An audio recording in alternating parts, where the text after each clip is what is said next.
Olá, como vai? Tudo bem? Eu sou o Antônio Juliano Breiner e patrocinado aí pela revista Triponto, no canal do YouTube. Nós vamos hoje dar início ao Talk Show Maçônico, onde nós vamos convidar maçons que têm um profundo conhecimento da maçonaria ou em determinado assunto ou um generalista para que possamos conversar e que possamos levar a você um melhor entendimento da maçonaria no Brasil e no mundo. Fique conosco e vamos aproveitar a oportunidade de ter contato com maçons experientes, com maçons conhecedores, com maçons que estudam a maçonaria. O nosso convidado é de Ariquemes, uma cidade maravilhosa do estado de Rondônia, desse povo guerreiro, desse povo que faz uma maçonaria pujante no Brasil. O meu convidado é o Isaltônio Machado da Silva Júnior, que tem um vasto currículo maçônico, parte venerável da loja de Jamari, número 38, jurisdicionada a Glomaron, a grande loja do estado de Rondônia, atual venerável mestre da loja virtual Lux in Tenebris, número 47, também jurisdicionada a Glomaron, onde tem o selo de regularidade. O Isaltônio é formado em Direito, com especialidades em Direito Civil, Direito Processual, participa do Rito Escocês Antigo e Aceito, grau 29, também do Rito de York, dos Altos Graus, e fez o curso de especialização em Maçonologia. Nós fizemos esse curso, ele foi da primeira turma, eu fui da segunda turma, onde nós obtivemos um excelente conhecimento maçônico. O currículo dele é formidável, é invejável maçonicamente, e nós vamos ter o privilégio e o prazer de conversar com um maçom que realmente representa o que nós esperamos da maçonaria brasileira. Então vamos à nossa conversa, vamos ao nosso diálogo. Você fique conosco até o final, nos apoiando, inscreva-se no nosso canal, deixe o seu like e vamos sempre em busca do conhecimento. A maçonologia é a ciência que estuda a maçonaria. Um forte abraço para vocês e vamos à conversa com o nosso irmão Isaltônio. Muito obrigado. Olá, meu amigo, minha amiga. Assiste aí a revista Triponto no canal do YouTube. Hoje nós temos o prazer de conversar, ter um diálogo com um maçom de alto quilate, de alto conhecimento, profundo conhecedor do rito de York. Inclusive, no meu WhatsApp, ele está lá, professor Isaltônio. Nós vamos conversar com ele, nós vamos melhorar o nosso entendimento, o nosso conhecimento sobre maçonaria. Tenha certeza disso, fique conosco até o final. Isaltônio, para começar a nossa conversa, nós vimos que a CMSB, tem as grandes lojas aí filiadas, fez um trabalho e ficou patente que a grande maioria dos maçons não conseguem conceituar o que é maçonaria. Então, é a primeira pergunta que ele faz, né? Qual o seu conceito de maçonaria? Juliano, em primeiro lugar, dizer que é uma satisfação poder estar aqui falando no canal da revista Triponto, fazer uma saudação a você e também a todos os assistentes que estão acompanhando esse vídeo. A respeito da sua pergunta, nós temos o seguinte: a princípio, nós podemos dizer que existem os conceitos e existem as definições. Os conceitos são as ideias que nós formulamos a respeito de um assunto, né? Já a definição é algo daquilo que realmente é, né? É algo definitivo, é uma definição.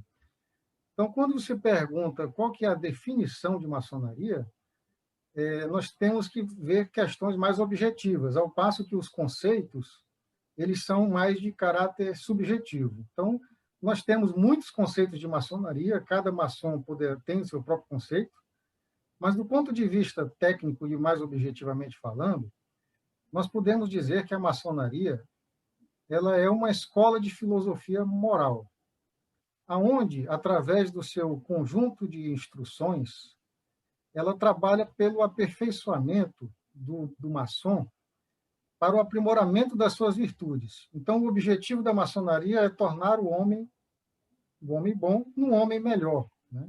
A melhor versão dele mesmo. Então, é uma escola de filosofia moral, de ética social, para o aprimoramento das virtudes. E a maçonaria tem como principais princípios o amor fraternal, o amparo e a verdade. Esses princípios, eles se consubstanciam em naturezas. Então, seria a natureza fraternal da maçonaria. A maçonaria é uma fraternidade, de uma irmandade de homens, né? uma agremiação, por assim dizer, de homens. Então, é o aspecto fraternal, o amor fraternal. Amparo seria a natureza de que a maçonaria também pratica o bem, pratica obras, né, em prol do bem da sociedade, pratica caridade, pratica filantropia. Então, essa seria uma natureza também maçônica. E a verdade, eu considero ela a principal natureza da maçonaria, que é a busca do conhecimento, né, o incentivo à investigação constante da verdade, né? Então, a maçonaria, ela nos incita a buscar a verdade. Ela não diz especificamente o que é a verdade, mas ela nos dá instrumento, né? Ela nos torna aptos a praticar a arte real, que é a arte do raciocínio, a arte da inteligência, da busca pelo conhecimento. E também posso dizer que a maçonaria possui uma natureza iniciática. Por quê? Porque o que é iniciação? Iniciar é você introduzir alguém num conhecimento, em algo que lhe é desconhecido. Então, a partir do momento que a pessoa é introduzido no conhecimento maçônico, ou seja, ele é iniciado, o nome da cerimônia já diz, é uma iniciação. Ele é iniciado em um novo conhecimento. E esse novo conhecimento, né, ele é revelado de forma progressiva, através dos graus. Então, esse é o aspecto iniciático da maçonaria. E quando nós dizemos que a maçonaria é uma ciência progressiva e que esse conhecimento vem através de graus, nós também podemos afirmar que a maçonaria é esotérica, porque o esoterismo é exatamente isso.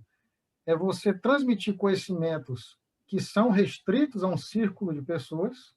Então, esse conhecimento ele é transmitido gradativamente. Isso é esoterismo. Então, muitas vezes, as pessoas confundem esoterismo com misticismo, ou confundem esoterismo com ocultismo, ou com outras questões. Quando, na verdade, o esoterismo é a revelação de conhecimentos de forma progressiva, né? Então, resumindo, a maçonaria é uma escola de conhecimento, uma ciência progressiva, né? Uma escola de filosofia moral e ética social, iniciática, esotérica, que pratica a fraternidade, a filantropia e a busca incessante da verdade. É bem complexo, mas é o que eu acredito. Muito bem. É interessante aí você colocar aí sobre o esoterismo, né, doutor? Que muita gente confunde mesmo. Quando a gente fala em esoterismo, a primeira coisa que vem à cabeça é ocultismo, né? São coisas que não têm nada a ver uma coisa com outra. Doutor, com tantas potências no Brasil, nós temos mais de 100 potências, ou também conhecido como obediência. O que você pensa da regularidade e reconhecimento da maçonaria? Bom, regularidade e reconhecimentos são institutos diferentes, mas que andam juntos, né? Então, o que é regularidade? É quando a potência cumpre determinados requisitos, né? E aí ela é considerada regular. Então, existe a regularidade de origem, que é a origem daquela potência, e existe a regularidade de funcionamento, né? E aí, cada potência possui os seus critérios de regularidade. Geralmente, as potências regulares, elas adotam os mesmos critérios da Grande Loja Unida da Inglaterra, que são aqueles 8 pontos de regularidade. Então, para que uma potência seja reconhecida, é necessário que ela seja regular, né? Eu digo reconhecida pelas potências de determinado bloco, né? Então, nós estamos falando da maçonaria regular, da maçonaria da Conferência Universal, da Conferência Mundial das Grandes Lojas, que é aquela que prevalece e que é a que nós nos filiamos, né? Já o reconhecimento é uma questão de, podemos dizer, relações exteriores entre potências, né? São é apenas uma atividade administrativa. Uma potência reconhece uma outra como regular. Então, isso é reconhecimento. A partir do momento que ela reconhece, então ela passa a ter relações que permitem, de acordo com esse reconhecimento, a intervisitação, as relações maçônicas entre as potências. Então, nós temos potências que são regulares e nós temos potências que são regulares e reconhecidas.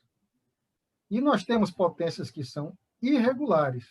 No Brasil, nós temos um número interessante, né, de potências regulares e reconhecidas, mas também temos muitas potências que são irregulares e também temos casos, né, de potência que é regular, mas que não é reconhecida.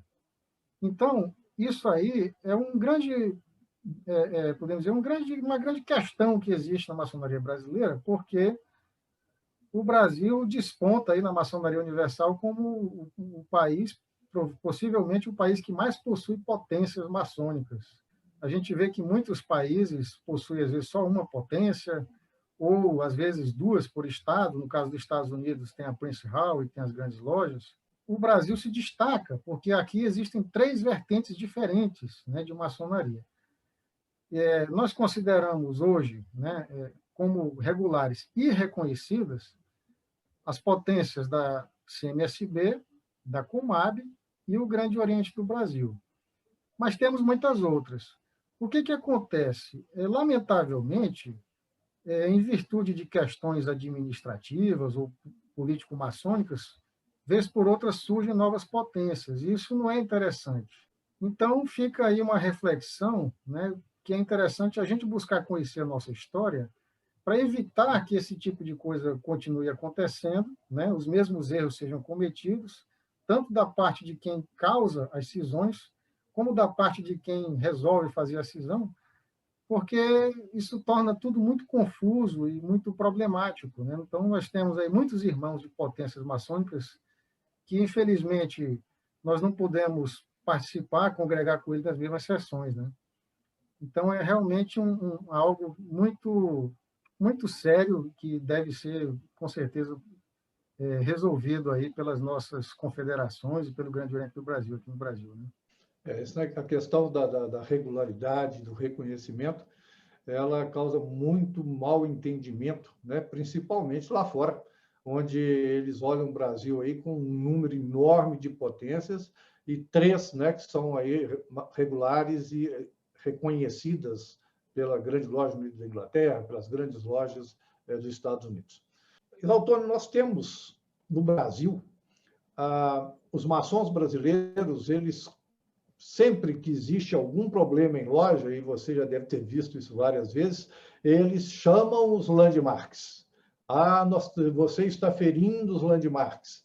E nós temos os landmarks de Maqui, Albert Galantin Maqui, um americano, são 25 landmarks, que ele é usado, inclusive, por algumas potências, com esses artigos, dos 25 artigos do landmark de Maqui, na sua Constituição e no seu regulamento geral. E alguns desses artigos, eles são contra o que eu considero a Constituição da República Federativa do Brasil. Qual é a sua opinião sobre esse uso específico dos landmarks de Maqui? Os landmarks são os antigos marcos da maçonaria, né? Aquelas regras ancestrais da maçonaria devem ser obedecidas por todas as potências regulares.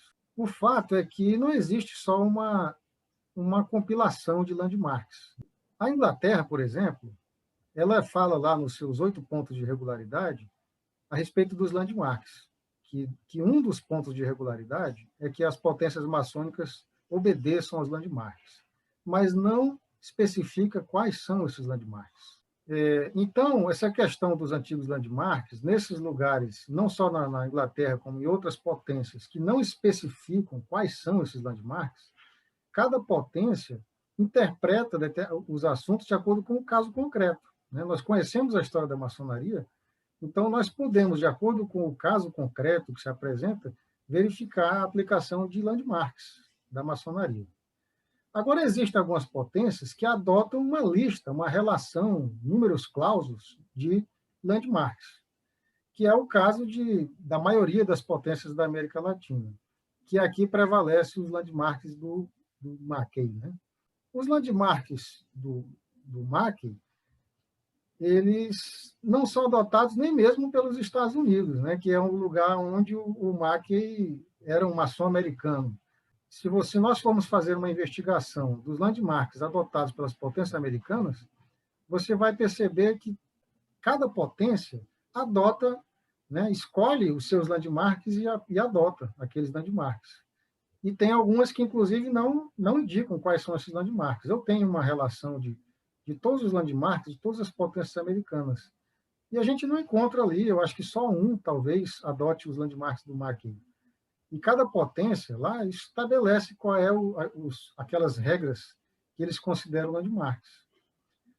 Por quê? Porque a potência maçônica ela é soberana e ela tem, né, o direito e a autoridade de dizer quais são os landmarks e até de não dizê-los especificamente, que é o caso, por exemplo, da Grande Loja Liga da Inglaterra, né, que não diz quais são esses landmarks, apresenta apenas pontos de irregularidade. Já aqui no Brasil, surgiu essa questão de se adotar os landmarks do Mackay e muitas potências colocam, inclusive, na sua legislação. Eu considero isso um pouco impróprio, né? Por quê? Porque não existe só os landmarks do Mackay. Já começa por aí. Existem os landmarks do Albert Pike, existem os landmarks do Findle, né? O Harry Carr da Inglaterra tem uma compilação de landmarks que são, inclusive, mais interessantes do que esses landmarks do Mackay, na minha opinião. E existem muitas compilações. Existem compilações com mais de 50 landmarks, com mais de 80. Existem compilações com 5 landmarks. De modo que as potências que adotam uma relação de landmarks, elas meio que se amarram, elas próprias se amarram naquilo ali. Então, eu não considero apropriado. Eu acho que as potências deveriam deixar, né, a existência dos landmarks, mas ter uma certa reserva com relação a aplicar na sua legislação específica, relacionar os landmarks, né? Então, por exemplo, vamos analisar rapidamente o landmark de Mackay. Tem um landmark lá que fala que nós não podemos aceitar deficientes físicos na maçonaria. Eu acho que é o 18º, né? Eu acho que eu não tenho certeza. É um landmark completamente defasado, né? Nós sabemos, por exemplo, existe uma loja na Inglaterra que, inclusive, o nome dela é o mesmo nome da loja virtual do Brasil, Lux in Tenebris, que é uma loja só de cegos, que está lá na Grande Loja Unida da Inglaterra. Né? A aceitação de pessoas com deficiências mecânicas, né? Às vezes físicas, também. Então, o que impede uma pessoa dessa ser maçom? Né? É algo que não tem mais cabimento no mundo atual, né? Aí eu ainda concordaria de que existe a deficiência intelectual, a deficiência mental. Então, nesse sentido, nesse aspecto em específico, nós ainda concordamos de que alguém deficiente intelectual realmente não tenha condições de absorver, de ser iniciado na maçonaria, né? E de absorver o seu conteúdo. Mas, se você for pegar o landmark ao pé da letra, você não pode iniciar uma pessoa que não tem um pé, por exemplo. Então, é algo completamente defasado. E assim, eu penso que esse é o risco de você adotar um landmark, porque a sociedade evolui e os landmarks eles foram escritos em uma época. E se engana quem pensa que os landmarks de Mackay estão desde a origem da maçonaria, né? Eles foram criados no século XIX nos Estados Unidos, né? A maçonaria já existia muito antes do landmark de Mackay. Então, essa fica sendo a minha impressão a respeito do assunto, né? De que os landmarks realmente existem, mas que nós temos que ser criteriosos na sua análise e temos que compreender que a maçonaria é evolucionista, é progressista, e que, então, os landmarks eles devem ser adaptados à nossa realidade e à nossa legislação. Porque a nossa legislação, nós devemos também respeitar a legislação do nosso país. Então, algumas questões que estão nos landmarks, que elas necessariamente precisam se adaptar ao mundo moderno, né? Muito embora nós podemos entender, os landmarks são imutáveis, mas os princípios dos landmarks, não a sua letra fria. Então, qual que é o princípio daquele landmark? Né? Então, esses princípios é que ele deve ser perpetuados. Essa é a minha forma de entender. Eu concordo com você plenamente, né? Os landmarks, eles podem fornecer um pensamento, uma ideia, né, sobre a maçonaria, mas a constituição das lojas, né, ou das potências, os estatutos, eles regem já, né, toda a administração e organização da loja, da potência, desnecessário a aplicação desses landmarks. Doutor, nós temos no mundo todo muitos ritos. Nós observamos, por exemplo, nos Estados Unidos, as lojas simbólicas, na sua grande maioria, ou quase a totalidade, utiliza o rito de York, né? Que não é o emulation, a emulação em inglês. O Brasil também faz muita confusão entre rito de emulação e o rito de York. O rito de York é um rito americano. O rito de emulação iniciou lá na Inglaterra. Você acha que nós temos aí rito adoniramita, rito francês, rito brasileiro, rito escocês antigo e aceito? Você acha que essa quantidade de ritos em uma potência enfraquece a potência na sua condição de iniciática? Eu penso que, pelo contrário, eu penso que enriquece. Eu entendo que o fato da maçonaria brasileira ter uma grande diversidade de ritos enriquece, né, a cultura maçônica de uma maneira geral do nosso país. É uma glória da maçonaria brasileira hoje nós praticarmos 8 ou 9 ritos diferentes já nas potências regulares. São 9 ritos praticados hoje pelas potências regulares brasileiras. A maçonaria ela tem um conteúdo, né, um conteúdo de conhecimento. E esse conhecimento ele deve ser transmitido ao adepto, ao maçom. E existem formas diferentes de você transmitir esse conteúdo iniciático ao adepto. E quais são essas formas diferentes? São os ritos. Os ritos, né, com seus graus, eles trazem aquele conjunto de conhecimentos maçônicos, cada qual da sua forma, com as suas cerimônias próprias, mas com aquele objetivo de transmitir o principal objetivo da maçonaria, que é o conhecimento. Então, o fato de você ter vários ritos enriquece isso, enriquece o conhecimento dos maçons. Quando você tem formas diferentes de praticar a maçonaria, você aprende muito mais. Então, e existe também a questão dos perfis, né? Tem pessoas que têm um perfil mais adaptável ao rito moderno, por exemplo.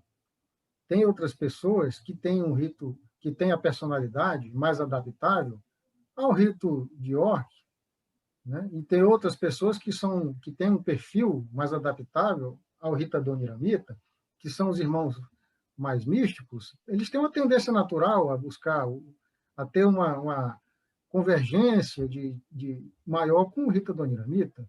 Os irmãos teístas, religiosos, se sentem mais confortáveis com o rito de York. Os irmãos mais racionalistas se sentem mais confortáveis com o rito moderno. Então, não deixa de ser interessante o fato de que você tem uma amplitude de ritos, você amplia também a possibilidade de pessoas ingressarem na maçonaria, né, e buscarem aquela forma de trabalhar a maçonaria que mais lhe pareça mais interessante. Então, quando você restringe, só pratica de uma forma, você limita essas possibilidades. Então, eu entendo que a quantidade de ritos, quanto mais ritos, mais interessante se torna, desde que sejam ritos realmente regulares, né? Muito embora a regularidade não seja uma questão de rito, né? Não é uma questão de potência, mas existem alguns ritos que saem, né, do cerne, né? Nós sabemos disso. Mas, de maneira geral, os ritos praticados no Brasil, todos eles são ritos que têm, né, os princípios básicos, né, da mitologia maçônica, né, que é a lenda do terceiro grau, que é o mito, né, da lenda do terceiro grau, o mito da passagem das trevas para a luz, o mito da construção do Templo de Salomão.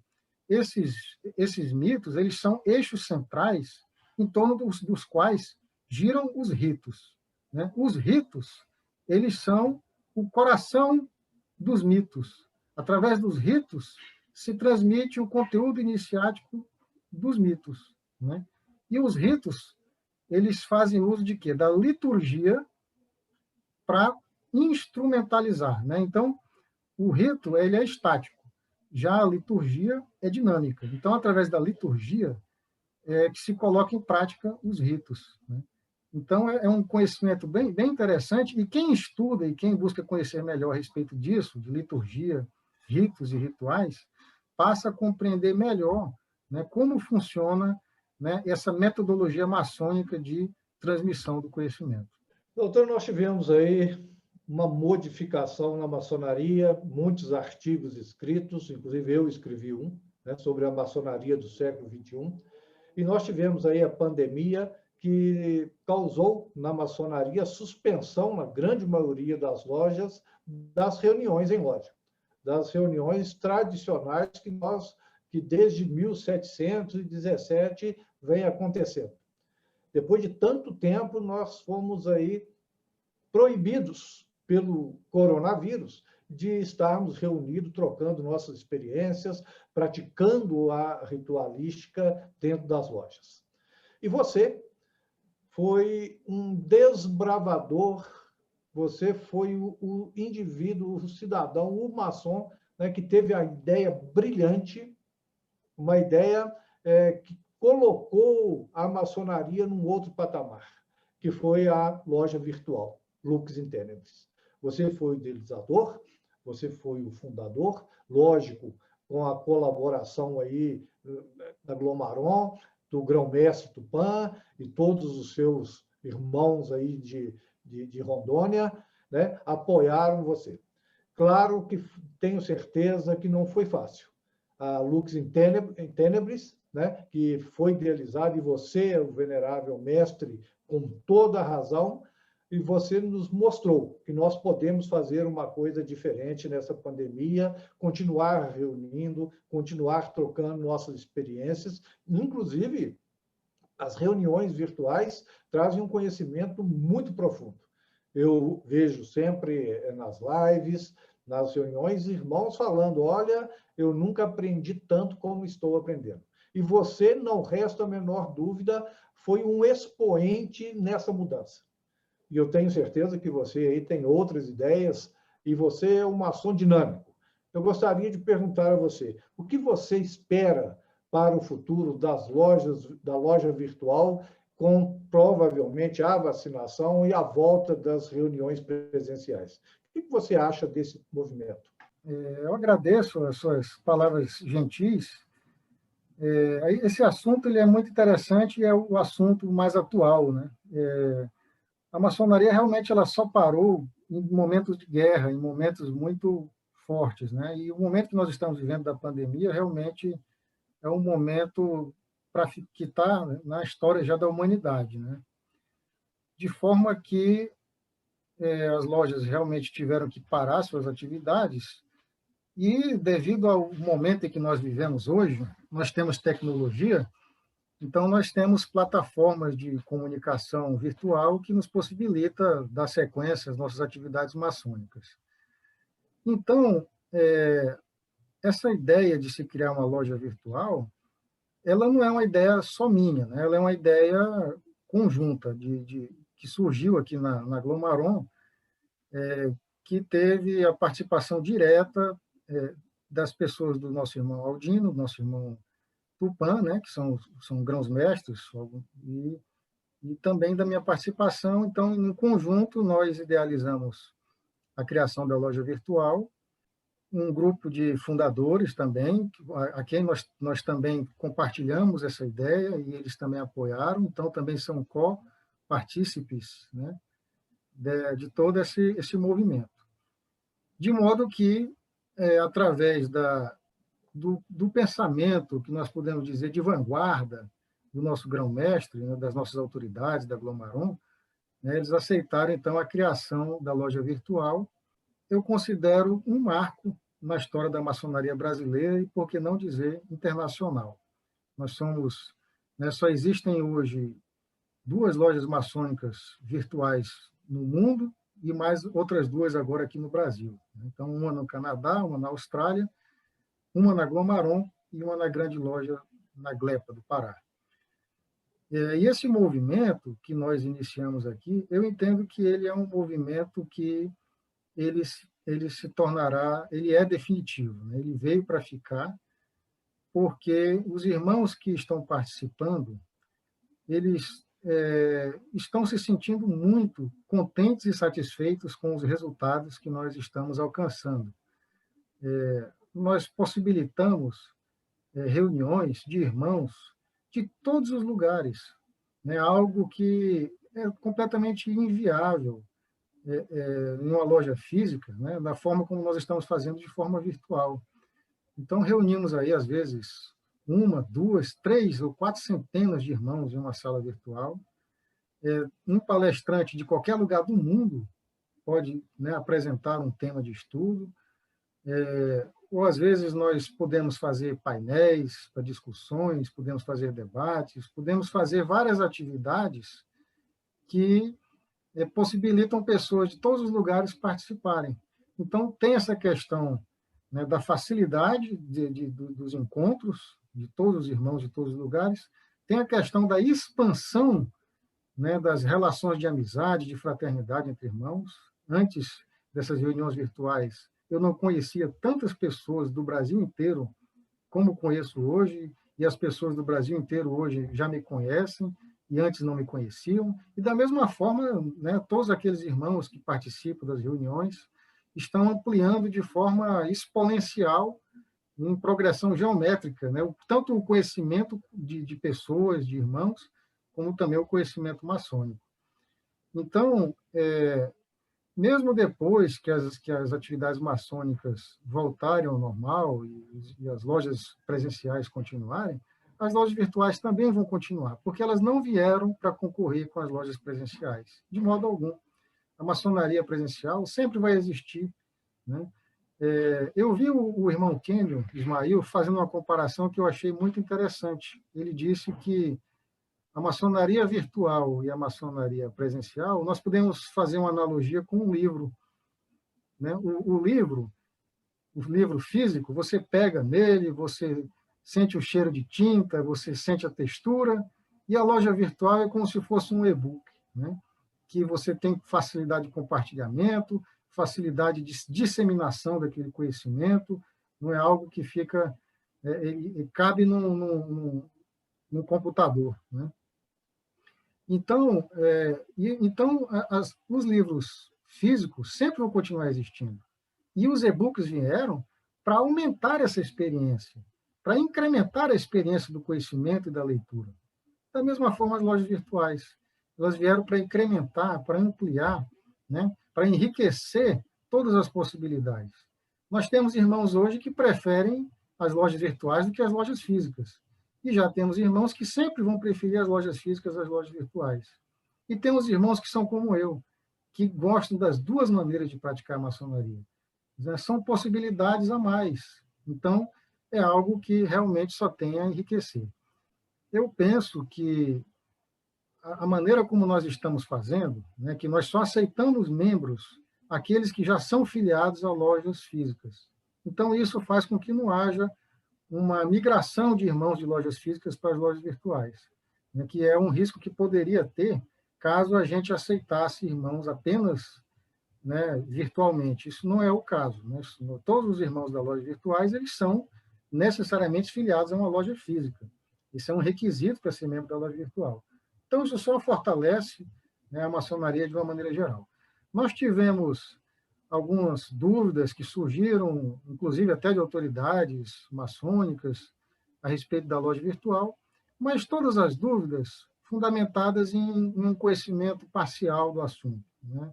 Então, o esclarecimento do que é a natureza da loja virtual, quais são os seus objetivos, né? As lojas virtuais não transmitem, não fazem uso de sinais, toques e palavras, né? Então, é uma natureza diferente. Então, a maçonaria tradicional, ela continua preservada. Nós não vamos, né, não há o risco da maçonaria virtual, né, causar qualquer tipo de prejuízo à tradição maçônica. Perfeitamente, doutor. Eu concordo com você. Eu tenho também essa ideia. Eu acho que a loja presencial ela tem o valor histórico dela e é muito bom, né, de participar de uma reunião ritualística em loja.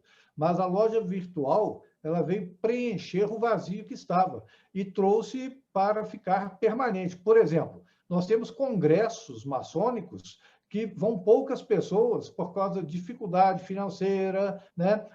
O transfer, ir para lá, voltar. Você tem um congresso, por exemplo, em Brasília.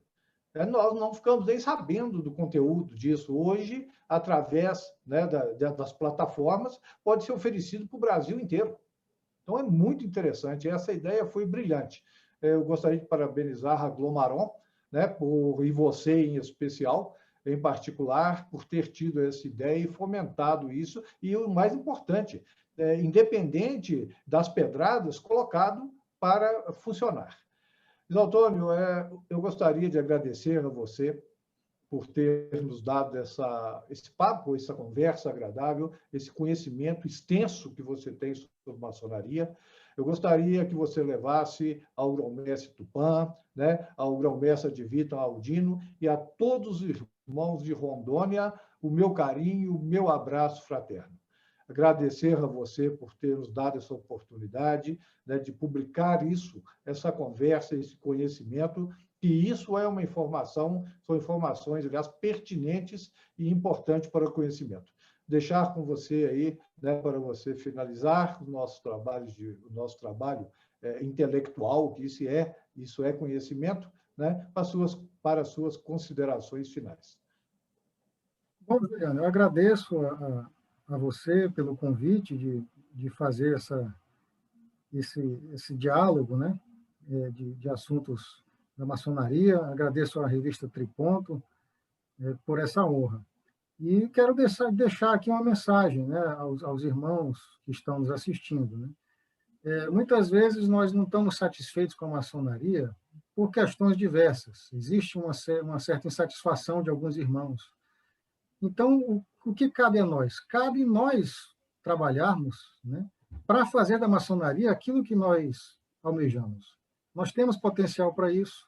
Nós temos um grupo muito grande de irmãos, muito bem intencionados e muito bem preparados, que podem, sim, convergir, né, esforços, convergir a união de pensamentos, para que a gente possa fazer da maçonaria, né, uma instituição que nós sonhamos.